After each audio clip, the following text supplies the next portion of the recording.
राज्याचे उपमुख्यमंत्री दिवंगत अजितदादा पवार यांचं 2 दिवसापूर्वी विमान दुर्घटनेत अपघाती निधन झालेलं आहे आणि त्या निधनानंतर संपूर्ण महाराष्ट्रावरती दुःखाचा डोंगर कोसळलेला आहे. आजही महाराष्ट्रातले अनेक नेते जे आहेत ते दुःखात आहेत, या दुःखातून बाहेर निघाले नाहीत. असंच अजितदादा पवार यांचं वसमत, हिंगोली जिल्ह्यातल्या वसमत विधानसभेवरती प्रेम होतं आणि त्यांचे चाहतेही याच हिंगोली जिल्ह्यामध्ये मोठे होते.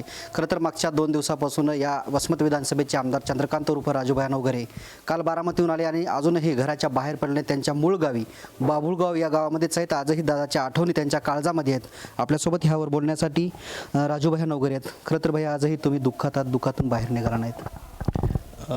ज्या पद्धतीनं नामदार अजितदादा पवार साहेबांनी सगळ्या कार्यकर्त्यांना, आमदारांना प्रेम दिलं होतं, त्या पद्धतीनं आज आपण बघितलं असेल की पूर्ण महाराष्ट्रच आमदारच नाहीत किंवा त्यांचे कार्यकर्तेच नाहीत, तर महाराष्ट्रातले सर्वसामान्य शेतकरी असतील, सर्वसामान्य नागरिक असतील, व्यापारी असतील, सगळ्यांनाच आज त्या दुःखातून सावरण्यासाठी अजूनही खूप काही काळ लागेल. खरं तर दादांचं वाक्य होतं की थांबायचं नाही. दादा कधीच थांबले नाहीत. तसं तुम्हाला ते आता कुठेतरी दुःखातून बाहेर निघून जे मतदारसंघातले विषय असतील, मराठवाड्यातले विषय असतील, करावंच लागतील.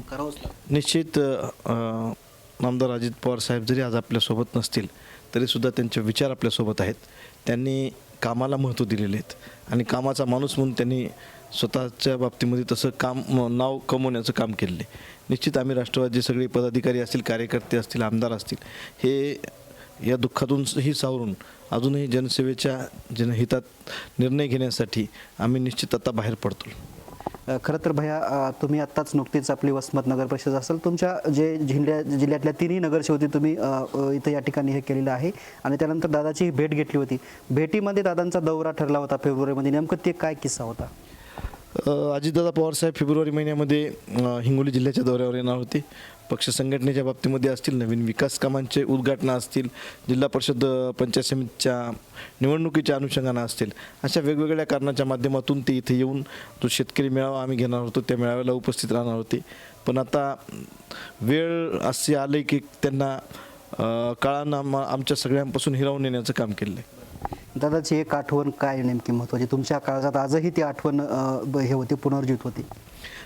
दादाला 2017मध्ये आम्ही अविश्वास ठरवला होता, त्यावेळेस त्यांना भेटलो, पण त्यांनी आम्हाला कुठेही नाउमेद होऊ दिलं नाही. ते म्हणले पुन्हा नव्यानं कामाला लागा, विश्वास लोकांचा जिंकण्याचं काम करा, तुमचं भविष्य उज्ज्वल आहे, असं त्यांनी त्यावेळेस सांगितलं होतं. आणि त्याच पद्धतीने आम्ही काम केलं. 2019 आणि 2024ची दोन्हीच्या वेळेस दादांना आम्हाला विधानसभेचं तिकीट देण्याचं काम केलं, माझ्या पाठीमागं राहण्याचं काम केलं. या वसमत मतदारसंघातील जे काही विषय होते विकास कामाचे, ते विषयसुद्धा त्यांनी मार्गी लावण्यासाठी मला खूप मोठ्या प्रमाणात मदत केलेली. मला अजून एक आठवते, वसमतमधील बॅरेजेस असतील, त्याच्यानंतर वसमतमधील आमचं जे आपल्या इथं जे मेडिकल कॉलेज असन, त्यासाठी नामदार अजित पवार साहेबाकडे शब्द टाकला होता आणि तो त्यांनी पूर्ण केलेला आहे. आता 100ची एक बॅच मेडिकल कॉलेजमधल्या विद्यार्थ्यांची आता बाहेर निघालेली आहे. त्याचबरोबर आपण बघितलं असेल की तिन्ही जे आपल्या मतदारसंघातील बॅरेजेस आहेत त्याची कामंसुद्धा आता प्रगतीपथावर आहेत. खरं तर आता दादा गेली, दादाची उणीव भरून निघणार नाही. मात्र कुठंतरी आता पक्षाचा जे कारभार आहे, उपमुख्यमंत्री पद आहे, जे काही दादाकडे पद असतील ते सुनेत्राताईकडे द्यावं अशी कार्यकर्त्यांची मागणी आहे. तशी मागणी त्यांची पूर्ण झाली. उद्या सुनेत्राताई उपमुख्यमंत्री पदाची शपथही घेणार असल्याची माहिती आहे. तुमचं मत काय याच्यावर? निश्चित त्यांच्या पत्नी सुनेत्राताई यांनी उपमुख्यमंत्रीपद स्वीकारलंच पाहिजे असं आमच्या सगळ्या आमदारांचं त्या बाबतीमध्ये म्हणणं आहे. जे दादाकडे पदं होते, अर्थमंत्री होते, हे सगळेच पदं ताईंनी स्वीकारला पाहिजे. निश्चित दादाकडे अर्थमंत्री असन, क्रीडामंत्री असन, ही सगळी पदं सुनेत्राताईंनी स्वीकारली पाहिजे. खरं तर 2 राष्ट्रवादी एकत्र यावं, दादांच्या हालचाली सुरू होत्या, दादा तसं करत होते, राष्ट्रवादी एकत्र यावं ही दादाची इच्छा होती. शेवटची दादाची इच्छा पूर्ण होणार का? आता 2 राष्ट्रवादी एकत्र येणार का? तुम्हाला काय वाटते नेमकं आमदार म्हणून? कार्यकर्त्यांचं तर पहिल्यापासून म्हणणं होतं, सगळ्या आमदाराचं असं, सगळ्या कार्यकर्त्याचं, सगळ्या पदाधिकाऱ्याचं म्हणणं होतं की हे कुटुंब आहे आणि ते दुभांगलं न गेलं पाहिजे, यांनी एका जागी यायलाच पाहिजे.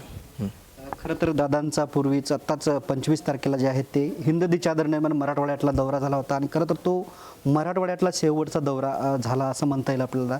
त्या दौऱ्यामध्ये काही आपलं बोलणं, त्या दौऱ्या अगोदर बोलणं, त्या दौऱ्यानिमित्त बोलणं काही झालं होतं का विधानसभेसंदर्भात? दौऱ्याच्या अगोदरच आमची भेट झाली होती आणि त्यांनी सांगितलं होतं 5 तारखेला राजू तुमच्याकडल्या निवडणुका नाहीत, पण 5 तारखेपर्यंत बाकीच्या जिल्हा परिषदच्या निवडणुका आहेत, त्या जिल्हा परिषदच्या निवडणुका झाल्यानंतर आपण सगळ्यांना, तुमचे नगरपालिकेचे अध्यक्ष असतील, सगळे सदस्य असतील निवडून आले, त्यांना सगळ्यांनाच भेटायला तुम्ही घेऊन या. बाकी काही नवीन माणसंसुद्धा त्यांना भेटायसाठी आम्ही सगळेजण मिळून जाणार होतो.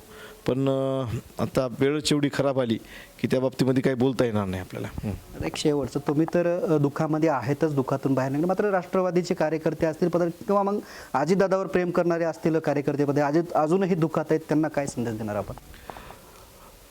तर दुःख विसरून आपल्याला सगळ्यांना कामाला लावावं लागेल.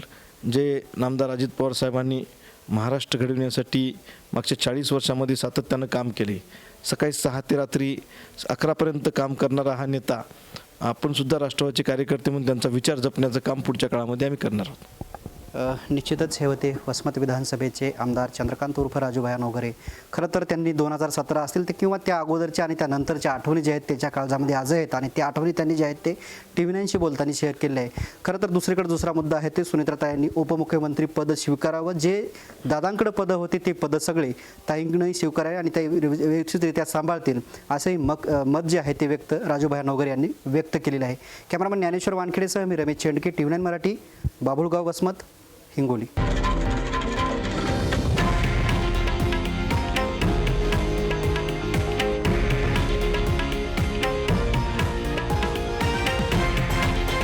हे आहे देशातील नंबर 1 न्यूज नेटवर्क आणि आपण पाहत आहात TV9 मराठी, एकमेव.